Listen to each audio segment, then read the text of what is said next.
Yo, what's good with y'all? In today's video, I got how to make Ink Game part one and stuff. That was a little delayed and stuff. It's a little late, but a lot of people have been asking me for this and stuff like that. So I was thinking about go ahead and starting the series and stuff. For anyone who's new and stuff like that, all you need to know is as long as you show this video in the future videos for this series, love and support, I will continue to make more and more parts and stuff. If the series stops getting love, then I will stop the series. So as long as the series is getting love and support, I will continue. Um making stuff. So I wanted to start part one, start off pretty light and stuff. I would recommend that you have a little bit of experience with Studio, how to navigate Studio, as well as a little bit of scripting experience. You don't have to have too much, but just a little bit of basic experience stuff. But let's go ahead and get straight into the video. Okay, so for in-game, part one, I just want to start off very nice and simple. Didn't want to do too much. A lot of my other series, I feel like I put a lot in part one, so I just wanted to start part one so I wanted to make part one for in-game very simple and stuff. So we're just gonna make the simple leaderboard UI. We're just gonna do that and disable like some other stuff, like the reset button and the default leaderboard. Okay, so first things first, let's go ahead and let's take care of UI. So, um, you can scroll down here, you'll see Starter UI. If you don't have this is called the Explorer tab. This entire thing is called Explorer. You can see the name of the tab at the top. This is the Explorer tab. This right here is the Properties tab. If you don't have any of these tabs open, or if you ever close them and don't know how to open them, simply go up here to the top, click View, then you'll see Explorer Properties. The dark gray background means you currently have it open, right? And then also very important, if you're experiencing issues, this doesn't just apply to this series. This applies to anything you're scripting, anytime you're scripting and you're experiencing issues. Make sure your output menu is open. It is the second icon right here. Make sure this is open because this will tell you if you have a syntax issue and stuff, which pretty much can help you figure out whatever the issue is, stuff, right? So a lot of people, I know people are gonna have issues and stuff. So let's go ahead and insert a screen GUI into Starter GUI. So click the plus icon, then insert a screen GUI, rename this GUI to Core GUI, right? Capitalization is very important. Make sure you name things exactly the same way as I've named them unless I tell you otherwise. Then you want to disable reset on spawn because we don't want the UI to reset when a player dies and whatnot and stuff. Then we're going to insert a scrolling frame into the core GUI. Rename the scrolling frame to leaderboard frame. This is going to be over here in the top right. We're going to make this yeah, like 250, I think. Yeah, we're going to do 250 by like I think 250 by 300 should work pretty good, yeah. So we're gonna do that. Um, Now for colors and everything in design, that's completely up to you guys and stuff. You guys don't have to do exactly what I'm doing. It's completely up to you guys. I'm just gonna make the background color nice dark gray. Background transparency set this to 0.3. I'm gonna scroll down. I'm going to set the um what am I looking for here? Oh, right. The scroll bar image color, I'm gonna set this to purple because that's I guess that's like the colors oh wait, no, sorry, not the scroll bar image. Where is it? Where's the thing? It's like the background. The border, that's what I'm looking for. Yeah. So I'm gonna set the border size to 5, and then I'm gonna set the to purple because that appears to be the colors in the game and stuff. So or maybe like a lighter purple. So something like that, right? Then you're gonna go ahead and insert a text label into the core GUI. So boom, insert a text label. Then you want to rename this text label to player count text label. This is going to keep track of how many players is currently in the game. Keep in mind, right? This is for the lobby and stuff. The place we're currently like we're doing the lobby so far and stuff. And keep in mind, everything we built upon like part by part. We're obviously not going to spend 3 hours making a whole bunch of stuff in one video. That's too much at one time. I don't want to overwhelm you guys, so we're just starting off very simple. So we're just going to put this right here. We're going to make this a lot smaller. Maybe like 100. I might do like 100 by 30. Yeah, that should be good. 100 by 30. Just gonna drag this right here. I'm gonna move this up so it's like right against it, like right there. Then you can set the background transparency to 1. Scroll down, bold text, rich text, scale text. Again, text properties, the text properties, the fonts, the colors, all of that is completely up to you guys and stuff. It's just very important that you name everything. The most important thing is that you name everything the same as I named it. By default, you could just set it to like 0/100 and stuff. However, I mean, depends however many, whatever the maximum amount of players you want to have in a server. In the actual game, it's 100, so I'm just going to put 100. Then I'm going to set the text color to this dark purple.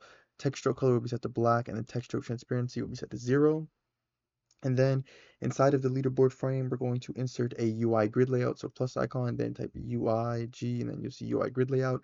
What this does is this automatically controls the sizing and positioning of UI elements inside of its parent, which in this case is the leaderboard frame. So whenever we insert a for example, let's insert a text button. You see how it automatically controls the size, and then if I duplicate it, right? So pretty much if I add another button, you see how it's the same exact size and stuff, right?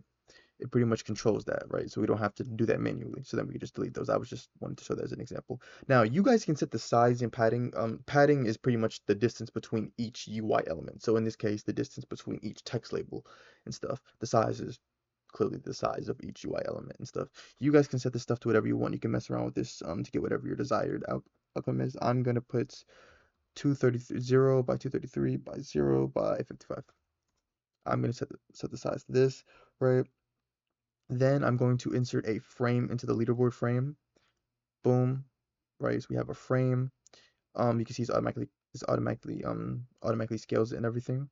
So then I'm going to set the background. So then I'm going to actually so I'm gonna do it like this. I'm gonna insert, this is gonna be optional, but first let's rename this actually. We'll just call this player template frame. This is gonna be the template that we're gonna duplicate for each player and stuff. So then I'm gonna insert a UI gradient. This is optional, just to give it a nice color thing. By the way, I do not make UI, I'm just a scripter and stuff. So it's up to you guys to make the UI look nice and everything. So I'm just gonna set this to like nice dark purple right there. Or oh, not bad. Forgot I have to save that.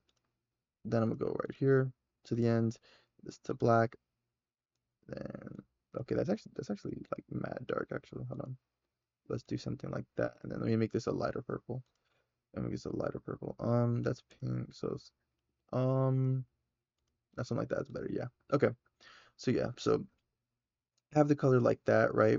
Then inside the player template frame, what you want to do is you want to insert a image label. So plus icon, insert a image label, right? This is going to have like the headshot of the player's avatar and stuff. It's going to be in the top right. So we can just set the size to 50 by 50. So you can just put 50, right? And then you just drag this to the top right. Um, so boom, you want to rename this to player image label, right?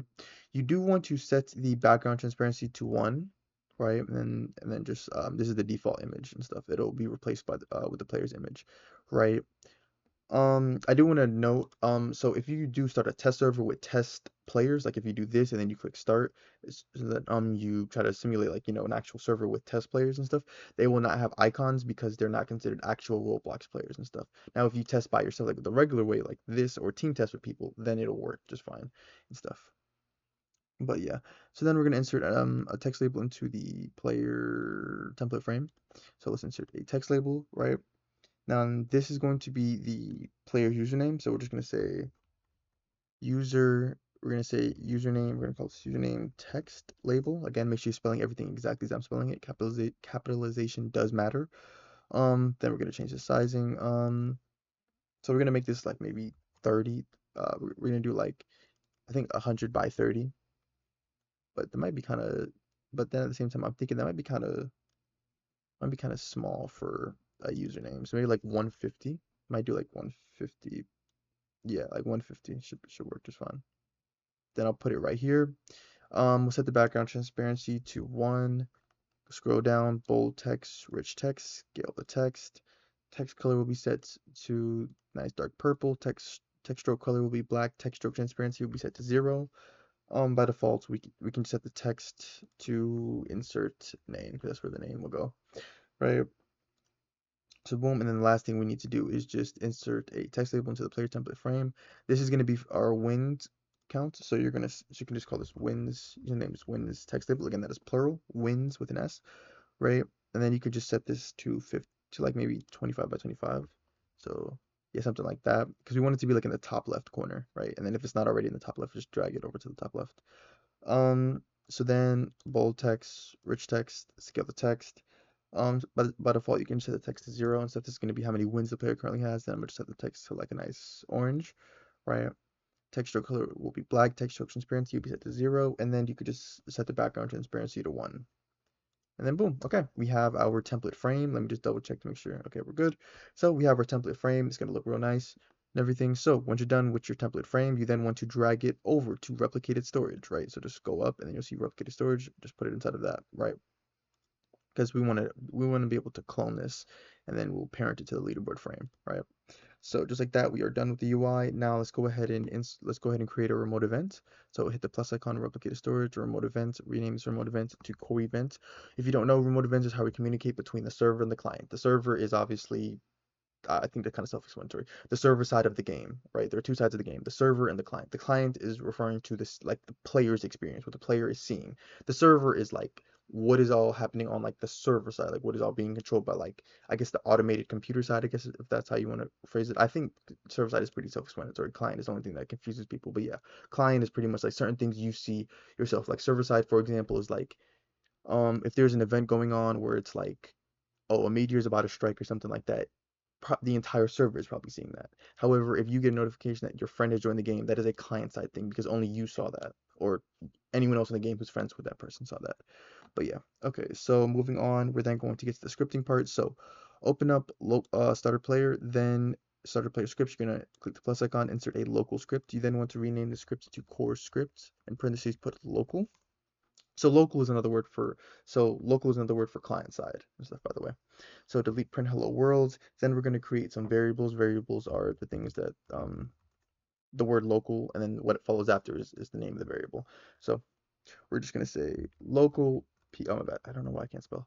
Local PS, which will stand for the player service. So we're going to say is equal to game get service players. Right, my bad, I did not mean to go in there, but yeah. So the player service. Then we're going to create a variable for our remote event. So we're going to say core event is equal to game that replicated storage, wait for child, core event, enter. Then we're going to create a variable for our local player. So we're going to say player is equal to game.players.local player. Then we're going to create a variable for our core GUI. Remember, that's the UI we just created.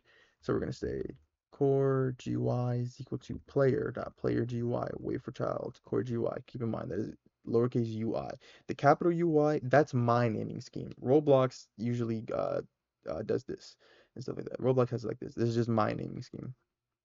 But then after that, we're going to create a variable for our template frame, remember, which is inside of replicated storage. So we're going to say player template frame is equal to game dot replicated storage wait for child player template frame.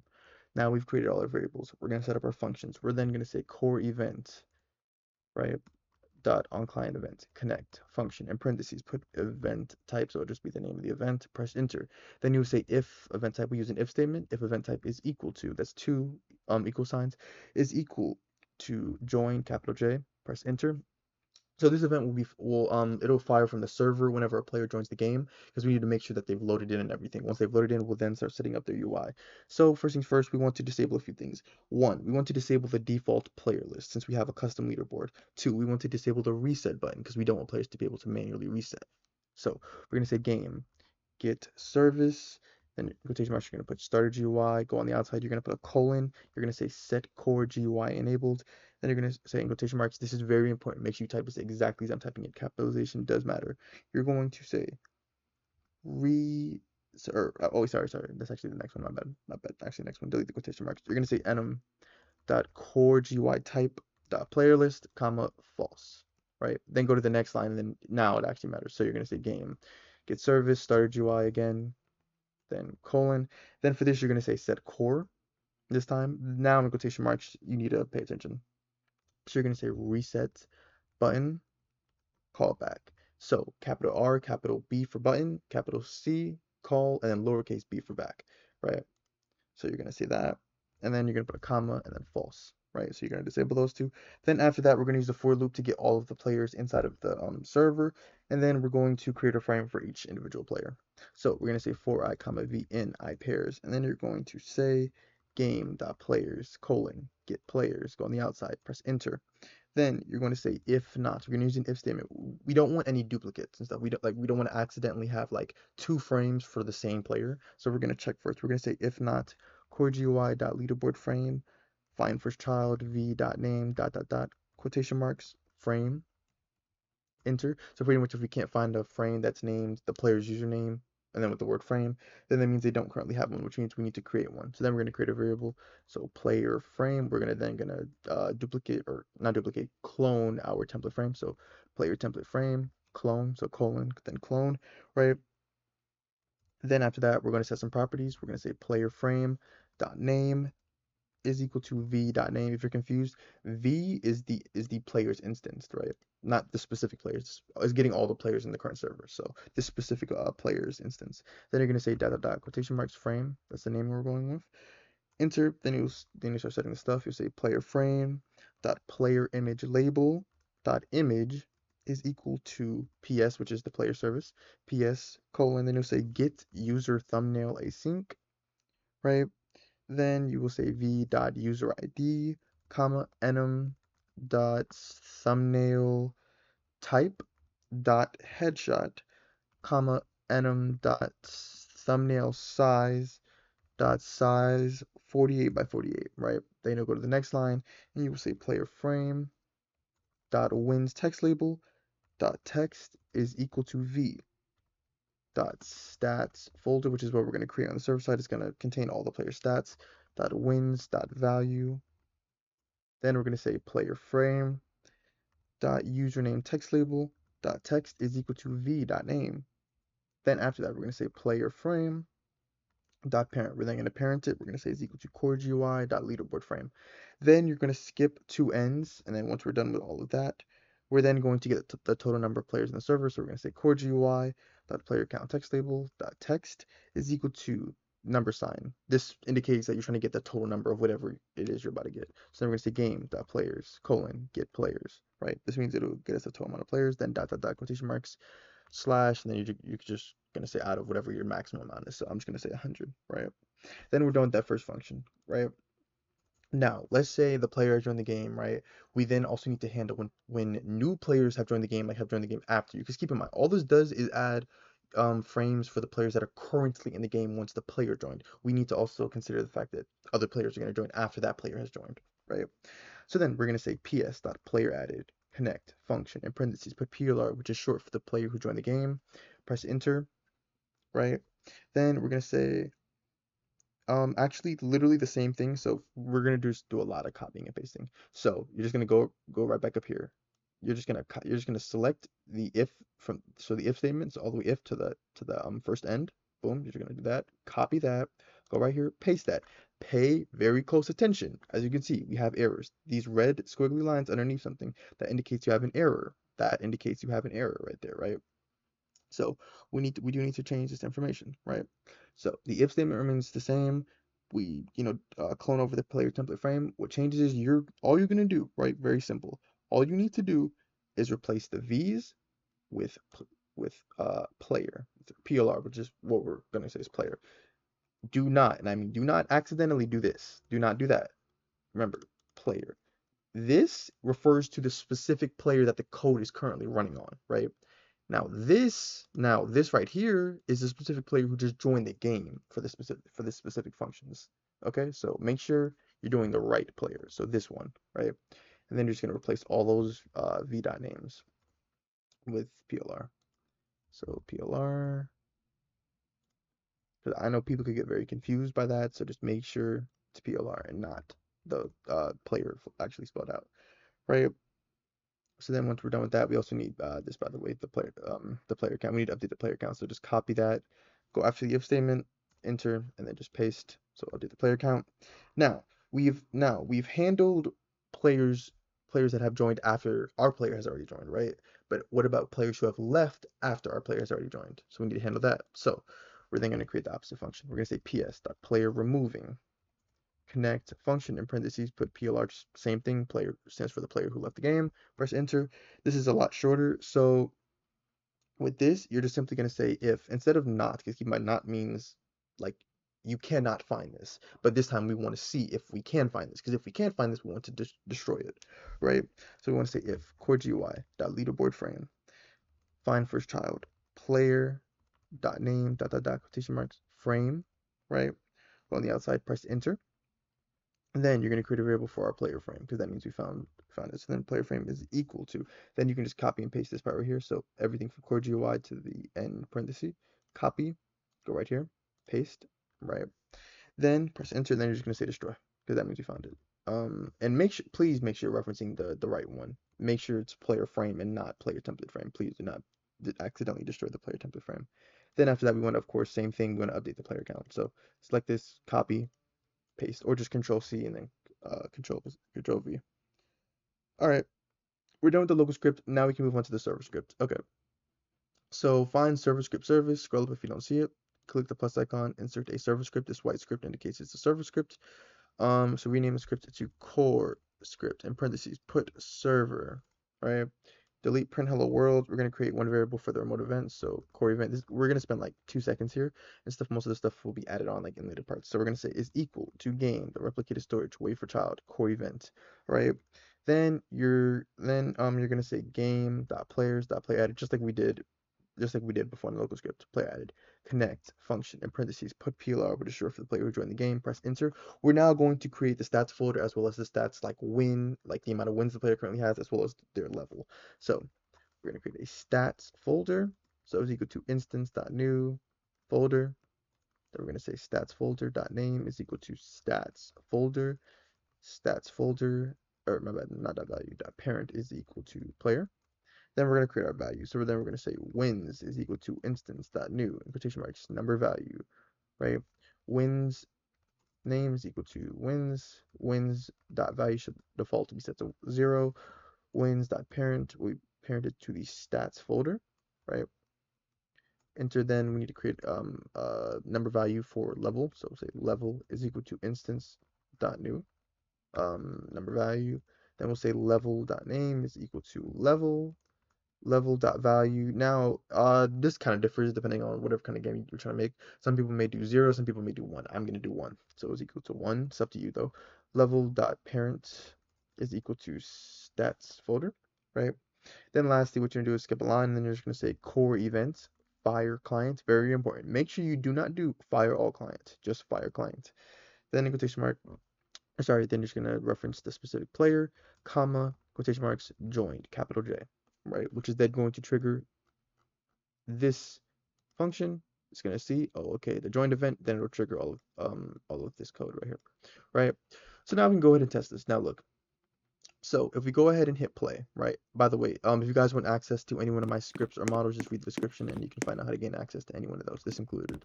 But yeah, so as you can see, right, we have wins. Wins is obviously set to 0 because I have 0 wins. We have my username, that is as you can see, my headshot from my player, right? And we have the player count, right? So let's say we want to test this, right? So let's click test. You want to test this with NPC players. So let's go ahead and click start right here. We'll click test at the top, then click start. So this is going to create a test server with NPC players. So it'll take a little second, and then you'll see we have player 1. So player 1 stuff. Remember, now recall what I said. Keep in mind, there is no thumbnail headshot and whatnot. The reason for that is because this is not considered a real player. This is a test player, like an NPC player. So that's why there's not going to be any headshots and stuff. It only works if you're using like an actual real player. But the whole point of this is just to make sure that everything is working. So we have one player in the server. Now, if I click start again, it's going to insert another player. Now watch as the player count will increase to 2, and we'll now see their second text label, which is we'll also have player 2, right? Now, if we switch over to player 2, we see both player 1 and player 2. Right? Then let's say you want to add a third player. We click start, and then now it'll say player 3, 3 of 100. Wait for it. Boom. Now let's say let's say player 2 leaves the game. We're gonna do that by just closing out player 2's tab. Boom. It's up. Oh my bad, wrong view. It is now updated, right? And is that error? Oh, it's not an error. So as you can see, player 2 has been removed, and it just says player 1, player 3, as well as the player count has updated, and that applies to both sides. Now, obviously, the order in which the leaderboard is going to be sorted is different for both. I don't think I really care about that. Obviously, it's going to be based off of the order you join the game, but yeah. So that's part 1 of how to make in-game. Hope you guys enjoyed this video and stuff. I will continue making more and more parts for the series so long as the series continues to get love and support. Let me know of any bugs you find. There will be bugs. I'm letting y'all know that now. There will be bugs. I'm not a perfect scripter. There will be bugs. I will fix those bugs. Just let me know. I'll investigate. I'll figure out a solution. Let me know what you guys want to see. Next video, I'll probably move on to making the overhead UI and the where you walk into the circle and it puts you in a queue to and everything, and you have the option to leave the queue and whatnot. So part two will probably cover and stuff. But yeah, I hope you guys enjoyed the video. Like I said, if you want access to this scripter model and any of my other scripter models, read the description to find out how to gain access to that. If you enjoyed, leave a like, subscribe, and I'll see you guys in the next video. Thank you guys for watching.